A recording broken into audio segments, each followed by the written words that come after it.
Hi అండి. ఈ video వచ్చి మార్నింగ్ వీడియో అండి. మార్నింగ్ వీడియో అయితే ఇప్పుడు పెడుతున్నాం. ఏంటక్క ఇప్పుడు టైం ఎంత?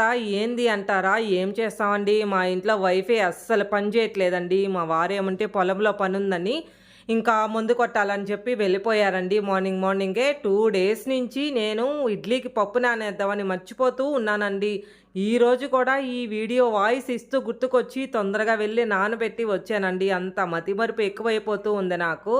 ఏం చేస్తావు చెప్పండి. ఇంకా మార్నింగే బయట తెప్పించుకున్నాంలే టిఫిను అనుకున్నాను. ఇంక మా పాప వచ్చి చపాతీ ఆలు కర్రీ కావాలి అనింది. ఇంకా తప్పేదేముందిలే అని చెప్పి ఇంకా చపాతీ పిండి అయితే కలిపేస్తూ ఉన్నాను. ఈ చపాతీ చేయాలంటే దగ్గర దగ్గర ఒక హాఫ్ అన్ అవర్ 20 మినిట్స్ అయినా ముందుగా రెడీగా ఉండాలండి మనము. లేదంటే లేట్ అవుద్ది. ఇడ్లీ, దోస అవైతే టకటక అయిపోతూ ఉంటుంది. ఇంకా నా చుట్టూ అటు తిరుగుతూనే ఉందండి. ఇంకా కాలేదా, ఇంకా కాలేదా, వ్యాన్ వచ్చేస్తుంది, జడేయాలి అంటే అరుస్తూనే ఉంటుంది. మీ పిల్లలు కూడా ఇలాగే